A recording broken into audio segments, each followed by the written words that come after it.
और फिर राजकुमार उस मोरनी के पीछे पीछे चल पड़ते हैं। लेकिन वो मोरनी तो जेल अभी इस देशद्रोही को कारागार में बंद करवा दिया जाए। लेकिन राजकुमार, ये तो वैसे ही अधमरी अवस्था में है। अगर इसे कारागार में बंद करवा दिया गया तो इसकी मृत्यु भी हो सकती है। हाँ तो इसने जो किया है उसका दंड तो इसे मिलना ही चाहिए। उस काली अंधेरी रात में हसनपुर के राजा सुशांत सिंह मुंह पर कंबल लपेटे सुनसान जंगल की ओर चले जा रहे थे और फिर एक शमशान में किसी अघोरी के पास पहुंचते हैं। बाबा, ये चौथी बार मैं आपके पास आया हूँ। अभी तक मेरे सोचे अनुसार कार्य नहीं हुआ। भला और कितने दिन लगेंगे? महाराज, इतना हड़बड़ करने से कुछ नहीं होगा। भाग्य का लिखा बदलने में समय तो लगता ही है। बाबा, आपके कहने पर मैंने अपने तीनों नवजात संतान की बलि दे दी और महारानी को यह बताया कि हमारी सभी संतानें मरे हुए जन्मे थे। आखिर कब मुझे पुत्र की प्राप्ति होगी? धैर्य रखिए महाराज, सब होगा नियम के अनुसार।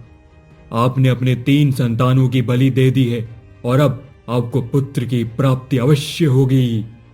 ठीक है बाबा, जब इतने दिन इंतजार किया है तो कुछ दिन और सही। और फिर महाराज वहां से चले जाते हैं। उस अघोरी के कहे अनुसार महारानी सोनमती गर्भवती होती है और आगे चलकर एक पुत्र को जन्म देती है। महारानी सोनमती, आज हम बहुत प्रसन्न हैं। आखिरकार हमारे घर चिराग आ ही गया। कैसे खुशियां मनाओ महाराज, इस पुत्र की प्राप्ति हमें 3 संतानें खोने के बाद हुई है। क्या महारानी, आप भी इस खुशी के मौके पर ये कैसी बातें कर रही हैं? आज इतने वर्षों बाद हमारे घर खुशियां आई हैं। पुरानी बातों को भूल जाइए और जश्न मनाइए। उसी रात महाराज फिर से छिप छिपा कर उसी शमशान में जाते हैं जहां वो अघोरी आंखें बंद किए तपस्या में लीन था। बाबा, आज मैं अत्यंत प्रसन्न हूँ। आपने जैसा कहा था बिल्कुल वैसा ही हुआ है। मुझे पुत्र हुआ है बाबा, इसीलिए मैं आपके लिए कुछ भेंट लाया हूँ। तभी वो अघोरी अपनी आंखें खोलता है और महाराज से बोलता है, लेकिन आपकी ये खुशी ज्यादा दिन की नहीं रहने वाली है महाराज। ये आप क्या कह रहे हैं बाबा? बहुत ही मन्नतों के बाद हमें ये पुत्र सुख प्राप्त हुआ है और अब आप ये सब क्या कह रहे हैं? और फिर वो अघोरी राजा के कानों में कुछ कहता है जिसे सुनकर महाराज के होश उड़ जाते हैं। लेकिन बाबा, ये उपाय तो बड़ा कठिन है। भला ऐसे कैसे हो सकता है? अब इसके आगे मैं आपकी कोई मदद नहीं कर सकता महाराज। अब होगा वही जो आपके पुत्र के भाग्य में लिखा होगा। और फिर महाराज निराश होकर वहां से चले जाते हैं। देखते ही देखते अब राजकुमार 5 वर्षों के हो चुके थे और एक दिन वो एक दासी के बेटे के साथ बगीचे में खेल रहे होते हैं। देखो, इस आम के पेड़ पर पहले मैं चढ़ूंगा क्योंकि मैं एक राजकुमार हूँ, समझे? अली, तुम राजकुमार हुए तो क्या हुआ? हर बार क्या तुम्हें ही प्राथमिकता मिलेगी? इस बार पहले मैं जाऊंगा। और फिर राजकुमार हर्षित अपने दोस्त रामू को गुस्से में धक्का देते हुए आगे बढ़ जाता है और देरी से पेड़ पर चढ़ने की वजह से रामू पीछे हो जाता है। देखा रामू, मैंने कहा था ना कि पहले मैं ही जीतूंगा। देख, तू फिर से हार गया। ये तो सरासर बेईमानी है। तुम हमेशा राजकुमार होने का फायदा उठाते हो और मनमानी करके जीत जाते हो। बस इसी बात पर राजकुमार को गुस्सा आ जाता है और वो गुस्से में आकर रामू को पेड़ पर से नीचे गिरा देता है, जिसके कारण उसकी वहीं मौत हो जाती है। जिसे देख रामू की माँ सरिता जोरों से चीख पड़ती है, मार डाला! इस राजकुमार ने मेरे इकलौते बेटे को मार डाला! चीख पुकार सुनकर महाराज और महारानी भी वहां आ जाते हैं। हे ईश्वर, राजकुमार, ये आपने क्या अनर्थ कर दिया? इसमें सारा दोष इसी का है। यही मुझे बार बार बेईमान कह रहा था, तो मैंने इसे इसके किए का दंड दिया है। हे भगवान, एक तो इस कमबख्त ने मेरे बेटे को मार डाला और अब उसे ही दोष दे रहा है। हाय हाय, मेरा बेटा! राजकुमार मेरे बेटे को खा गया। सरिता का रोना सुनकर महल के बाकी दास दासियां भी वहां आ जाते हैं और राजकुमार को लेकर आपस में कानाफूसी करने लग जाते हैं। बाप रे, देखो तो राजकुमार ने बेचारे रामू की जान ले ही ली। हाँ बहन, सही कहा। बताओ तो भला इतनी छोटी सी बात के लिए कोई किसी की जान ले लेता है क्या? मुझे तो ये राजकुमार पागल लगता है। अच्छा तो होगा कि हम अपने बच्चों को इससे दूर ही रखें। सही कहती हो बहन, क्या पता कब इसे गुस्सा आ जाए और ये हमारे बच्चों को भी मार डाले। अपने पुत्र के बारे में लोगों को ऐसी बातें करता देख महाराज अत्यंत दुखी होते हैं और उन्हें उस अघोरी की कही बात याद आ जाती है और वो गहरी चिंता में डूब जाते हैं कि तभी महामंत्री नयदीप वहां आ जाते हैं। महाराज, ये तो बहुत गंभीर विषय है। अगर राजकुमार का व्यवहार ऐसा ही रहा तो धीरे धीरे ये बात पूरे राज्य में फैल जाएगी और हमारी बड़ी बदनामी होगी और प्रजा राजकुमार से डरने लगेगी। बात तो तुमने बिल्कुल सही कही है महामंत्री जी, लेकिन हम कर भी क्या सकते हैं? हमें तो कोई रास्ता समझ ही नहीं आ रहा है। महाराज, मेरी मानिए तो कुछ दिनों के लिए राजकुमार को किसी आश्रम में भेज दीजिए ताकि उनके व्यवहार में परिवर्तन आए और आगे चलकर वो इस राज्य को चलाने के योग्य बन सके। मैं एक ऐसे आश्रम को जानता हूँ जहाँ राजकुमार सुधर जाएंगे। अगर ऐसा है तो हमें अभी उस आश्रम के बारे में बताइए, हम फौरन राजकुमार को वहां भेज देंगे। और फिर महामंत्री उन्हें उस आश्रम का पता बताते हैं। महाराज अपने पुत्र के साथ ऋषि गौतम के पास आश्रम में पहुंचते हैं और उन्हें राजकुमार के गुस्से के बारे में सारी बातें बताते हैं। आप चिंता ना करें महाराज, हमारे आश्रम में कई बिगड़ैल बच्चे सुधर गए हैं, तो फिर राजकुमार हर्षित क्या है। आप निश्चिंत होकर महल लौट जाइए। संत महाराज, मैं बड़ी उम्मीद से इसे आपके पास छोड़े जा रहा हूँ। अब सब कुछ आप ही के भरोसे है। राजकुमार हर्षित, अब से यह आश्रम ही आपका घर है। आज से आपको यहाँ के नियमों के अनुसार ही चलना पड़ेगा। जो आगे गुरुदेव, मैं पूरी कोशिश करूंगा कि आपको निराश ना होना पड़े। और फिर महाराज वहां से चले जाते हैं। अगले दिन आश्रम के सभी बच्चे वही कुटिया के बाहर खेल रहे थे कि तभी राजू कहता है, अरे भाइयों, क्या तुमने उस काली गुफा के बारे में सुना? राजू, तुम उस काली गुफा के बारे में बात कर रहे हो ना, जहाँ गुरुजी ने जाने को मना किया है? हाँ भाइयों, मैंने तो सुना है कि वहाँ एक जंगली राक्षस रहता है जो वहाँ जाने वाले किसी भी इंसान को जिंदा नहीं छोड़ता। क्या? ये तुम क्या कह रहे हो भाई? वो राक्षस लोगों को मारकर खा जाता है? हाँ, और मैंने तो ये भी सुन रखा है कि वो राक्षस बच्चों की बलि देता है ताकि माँ काली को खुश कर सके और अपनी साधना पूरी कर सके। पास ही में खड़ा राजकुमार हर्षित भी उन सभी की बातें सुन रहा था और वो भी उन सभी से कहता है, ये सब झूठ है, मैं नहीं मानता ऐसी बातों को। भला ऐसी भी कोई जगह होती है? ये काली गुफा, राक्षस, सब कहानियां हैं, कहानियां। अरे नहीं नहीं, मेरा विश्वास करो, वाकई में ऐसी एक जगह है। मेरे एक दोस्त ने खुद वो जगह देखी है, तभी तो गुरुजी ने हमें वहाँ जाने को मना कर रखा है। क्यों भाइयों? कि तभी रामा, जो कि राजकुमार को कुछ खास पसंद नहीं करता था, सभी से कहता है, अरे अरे, ये क्या कर रहे हो? तुम सभी पागल हो गए हो क्या? गुरुजी ने उस जगह के बारे में बात करने को भी मना किया है, और फिर क्यों तुम लोग इस नए लड़के को ये सब बता रहे हो? रामा को ऐसा कहता देख राजकुमार को उस पर बहुत तेज गुस्सा आ जाता है और वो उसे धक्का देकर गिरा देता है। बहुत दिनों से देख रहा हूँ, तू कुछ ज्यादा ही चपड़ चपड़ कर रहा है। ज्यादा बोला ना तो जान से मार दूंगा, समझा? राजकुमार की ऐसी हरकत देखकर सभी लोग डर जाते हैं। बजरंगी घबराते हुए बोलता है, अरे भाई, गुस्सा क्यों करते हो? तुम जैसा कहोगे हम वैसा ही करेंगे। ये हुई ना बात। ठीक है, फिर तो कल हम उस काली गुफा में जाएंगे। लेकिन गुरुजी को अगर पता चला तो? अरे मूर्ख, गुरुजी को बताने की क्या जरूरत है? हम कल गायों को चराने के बहाने उस काली गुफा में जाएंगे, समझे? और अगले दिन राजकुमार के कहे अनुसार सभी छुपते छुपाते उस काली गुफा की तरफ चल पड़ते हैं। एक घने जंगल को पार करने के बाद आखिरकार सभी उस काली गुफा के पास पहुंचते हैं। भाइयों, मुझे तो बहुत डर लग रहा है। मैं अंदर नहीं जाने वाला। देखा इस डरपोक को, अंदर जाने से पहले ही डर गया। लेकिन हर्षित, रामा ठीक ही तो कह रहा है।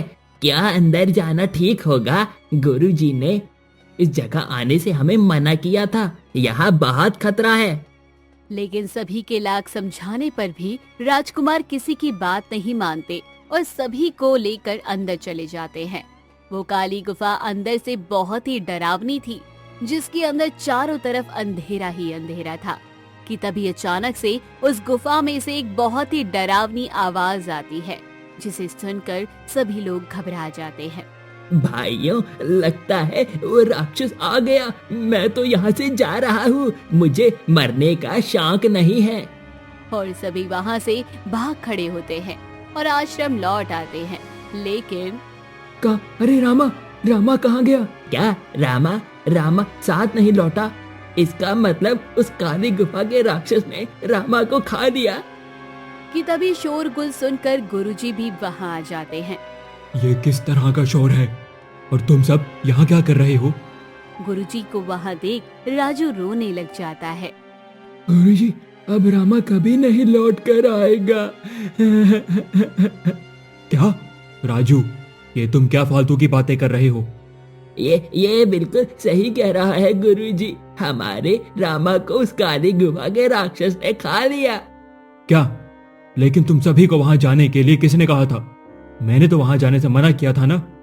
गुरुजी, ये सब इस हर्षित का किया धरा है।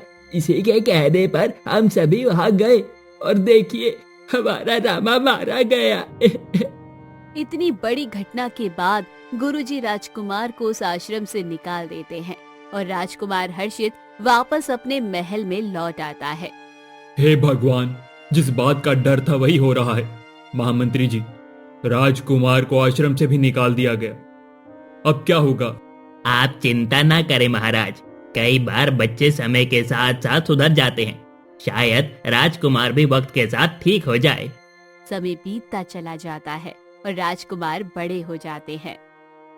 पिताजी, मैं अपनी प्रजा के बीच जाना चाहता हूँ और अपने राज्य को करीब से देखना चाहता हूँ। ये तो बड़ी ही अच्छी बात है। आखिरकार आगे चलकर आप ही को ये राज्य संभालना है, तो प्रजा से मिलना तो बनता ही है। लेकिन ये सब सुनकर महामंत्री जी थोड़े घबरा जाते हैं। वो महाराज, लेकिन ऐसा कैसे हो सकता है? आप राजकुमार को इस तरह प्रजा के बीच कैसे भेज सकते हैं? महामंत्री जी, आपके कहने का मतलब क्या है? अब क्या अपने राज्य में जाने के लिए मुझे आपसे आज्ञा लेनी पड़ेगी? अरे नहीं राजकुमार, मेरे कहने का मतलब वो नहीं था। मैं तो बस ये कह रहा था कि आप पहली बार प्रजा के बीच जा रहे हैं, इसीलिए आपके साथ किसी को तो जाना चाहिए ना। हाँ, ये बात आपने बिल्कुल सही कही। तो फिर ऐसा करिए कि आप मेरे साथ चलिए। वैसे भी सारा दिन आप महल में बैठे ही रहते हो। और फिर राजकुमार महामंत्री के साथ राज्य भ्रमण के लिए निकल पड़ते हैं। कुछ दूर चलने के बाद राज्य का ही एक निवासी हरिया राजकुमार के पास आता है। राजकुमार, अच्छा हुआ आप आ गए। मैं बस महल की तरफ ही जा रहा था। क्यों? ऐसा भी क्या हो गया भाई? राजकुमार, इस साल वर्षा न होने के कारण हमारे गांव को फसल को काफी नुकसान हुआ है। गांव के लोग दाने दाने के मोहताज हो गए हैं। तो इसमें हम क्या करें? कैसी बातें कर रहे हैं मालिक? आप हमारे राजकुमार हैं। अगर आप हमारी मदद नहीं करेंगे तो कौन करेगा? अगर राजकुमार से कुछ मदद मिल जाती तो बड़ा उपकार हो जाता। महामंत्री जी, अभी इस दुष्ट पापी को कारागार में बंद करवा दिया जाए। राजकुमार के इस फैसले से महामंत्री चौंक जाते हैं। ये आप क्या कह रहे हैं राजकुमार? और नहीं तो क्या, यहाँ हम घूमने निकले हैं और ये हमें अपनी परेशानियां बता रहा है। अब हमारा यही काम रह गया है कि हम दूसरे की परेशानियां दूर करते चले।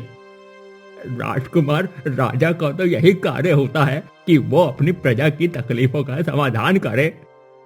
मूर्ख, अब तू मुझे सिखाएगा कि एक राजकुमार को क्या करना चाहिए? राजकोष का धन हम राजाओं के लिए है, ना कि तुम जैसे गरीब भिखारियों के लिए, समझे? राजकुमार, इतना अहंकार करना ठीक नहीं। एक राजा के पुत्र को ऐसा व्यवहार शोभा नहीं देता। तुम्हारा ये दुस्साहस कि तुम हमारा अपमान करो, तुम्हें इसका दंड अवश्य मिलेगा। और फिर राजकुमार गुस्से में आकर हरिया की पिटाई कर देते हैं और अपने सिपाहियों को आदेश देते हुए कहते हैं, अभी इस देशद्रोही को कारागार में बंद करवा दिया जाए। लेकिन राजकुमार, ये तो वैसे ही अधमरी अवस्था में है। अगर इसे कारागार में बंद करवा दिया गया तो इसकी मृत्यु भी हो सकती है। हाँ तो इसने जो किया है उसका दंड तो इसे मिलना ही चाहिए। और फिर राजकुमार के आदेश अनुसार सिपाही हरिया को पकड़कर ले जाते हैं और कारागार में बंद कर देते हैं। देखते ही देखते ये बात पूरे गांव में आग की तरह फैल जाती है। अगले दिन हरिया की पत्नी शांति गांव के लिए कुछ लोग के साथ दरबार में जाती है। महाराज, महाराज, ये सरासर अत्याचार है। आज आपको फैसला करना ही होगा। क्या बात है? ये किस बात का शोर है? महाराज, छोटा मुंह बड़ी बात, लेकिन आपके होते हुए राज्य में इस तरह के अत्याचार की कल्पना हमने तो नहीं की थी। ये तुम क्या कह रहे हो? मनु, तुम होश में भी हो? ठीक ही तो कह रहे हैं मनु भैया। राजकुमार के व्यवहार के बारे में पूरा राज्य जानता है कि किस तरह उन्होंने दो जाने ली हैं और अब मेरे हरिया के पीछे पड़े हैं। अब आप ही बताइए महाराज, अगर प्रजा अपने दुख तकलीफ की बात अपने राजा से नहीं करेगी तो फिर किससे करेंगी? लेकिन इतनी छोटी सी बात पर राजकुमार ने मेरे पिता हरिया की बुरी तरह से पिटाई कर दी और तो और उन्हें कारागार में बंद करवा दिया। यह अत्याचार नहीं तो और क्या है? क्या हमारे होते हुए इतनी बड़ी बात हो गई और किसी ने हमें बताना भी जरूरी नहीं समझा? वो महाराज, मैं तो आपको बताने ही वाला ही था, लेकिन राजकुमार के डर से। बस बस, हमें अब और कुछ नहीं सुनना। हमारा आदेश है कि अभी के अभी हरिया को कारागार से मुक्त कर दिया जाए। इतने में एक सिपाही मंगीलाल दौड़ता हुआ आता है। गजब हो गया महाराज। क्या बात है मंगीलाल, तुम ऐसे पागलों की तरह कहां से भागे चले आ रहे हो? महाराज, वो हरिया, वो कारागार में हरिया की मौत हो गई। हरिया की मौत की खबर सुनकर शांति जोरों से रोने लग जाती है। हे भगवान, इस राजकुमार ने मेरे पति को मार डाला। ये राजकुमार नहीं, राक्षस है, राक्षस। देखा भाइयों, राजकुमार ने गुस्से में आकर हरिया को भी मार डाला। यह राजकुमार नहीं, हत्यारा है, हत्यारा। इसे तो दंड मिलना ही चाहिए। और सभी लोग राजकुमार का विरोध करने लग जाते हैं, जिसे देख महाराज राजकुमार को दंड स्वरूप राज्य से 10 वर्षों के लिए निष्कासित कर देते हैं। राज्य से बाहर निकाले जाने के बाद राजकुमार हर्षित जंगलों में ही झोपड़ी बनाकर रहने लग जाता है और लकड़ियां काटकर अपना जीवन बिताने लग जाता है। और फिर एक दिन राजकुमार की नजर एक बहुत ही खूबसूरत मोरनी पर पड़ती है। अरे ये इतनी सुंदर मोरनी, इसे यहाँ पहले तो कभी नहीं देखा। गजब की खूबसूरती है, एक बार पास जाकर देखता हूँ। और फिर राजकुमार उस मोरनी के पीछे पीछे चल पड़ते हैं, लेकिन वो मोरनी तो जैसे जंगलों में कहीं विलीन हो जाती है। अरे कहाँ चली गई? अभी तो यही थी। वो कोई मोरनी थी या छलावा? इतने में राजकुमार को वो मोरनी फिर से नजर आती है और वो उसे पकड़ने के लिए बाण चला देते हैं, लेकिन वो मोरनी फिर से कहीं गायब हो जाती है। अभी राजकुमार इस बारे में सोच ही रहे थे कि तभी उन्हें किसी लड़की की रोने की आवाज आती है और वो उस आवाज का पीछा करते हुए उस लड़की के पास पहुंच जाते हैं। तो देखते हैं, अरे कौन हो तुम और यहाँ इस सुनसान जंगल में अकेले क्या कर रही हो? राजकुमार, वो मुझे बाण लगा है, पहले आप इस बाण को निकालिए और मेरी जान बचाइए। जैसे ही राजकुमार उसे देखता है तो वाकई में ही उसे एक बाण लगा हुआ था, जिसे राजकुमार जल्दी से निकालते हैं और अपनी झोपड़ी में ले जाते हैं।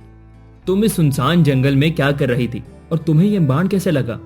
ये आपका ही बाण है राजकुमार, जो मुझे आ लगा। उसकी बात सुनकर राजकुमार को समझ आ जाता है कि वो लड़की ही मोरनी थी जिस पर राजकुमार ने बाण चलाए थे। ये जानने के बाद राजकुमार को बहुत बुरा लगता है। हे भगवान, ये मुझसे क्या हो गया? मेरे हाथों फिर से एक जान जाने वाली थी। पिताजी ने मुझे यहाँ अपने कर्मों का पश्चाताप करने के लिए भेजा था, लेकिन मैंने फिर से वही गलती की। राजकुमार को अपने किए पर अफसोस करता देख शशिकला कहती है, राजकुमार आप अपने आप को दोष मत दीजिए, यही तो विधि का विधान है। अभी तुम मेरे बारे में कुछ नहीं जानती, इसीलिए ऐसा कह रही हो। तुम्हें नहीं पता कि मेरे हाथों कितनी जानें गई हैं, और आज जाने अनजाने में मैं तुम्हारे साथ भी वही करने वाला था। ऐसा नहीं है राजकुमार, इसमें आपका कोई कसूर नहीं है। मैं कुछ समझा नहीं, तुम कहना क्या चाहती हो? मैं सूर्यगढ़ के राजा विक्रम सिंह की बेटी शशिकला हूँ। राजा की बेटी होने का मुझे बहुत ही ज्यादा घमंड था, इसलिए मैं राज्य के लोगों को तुच्छ समझती थी।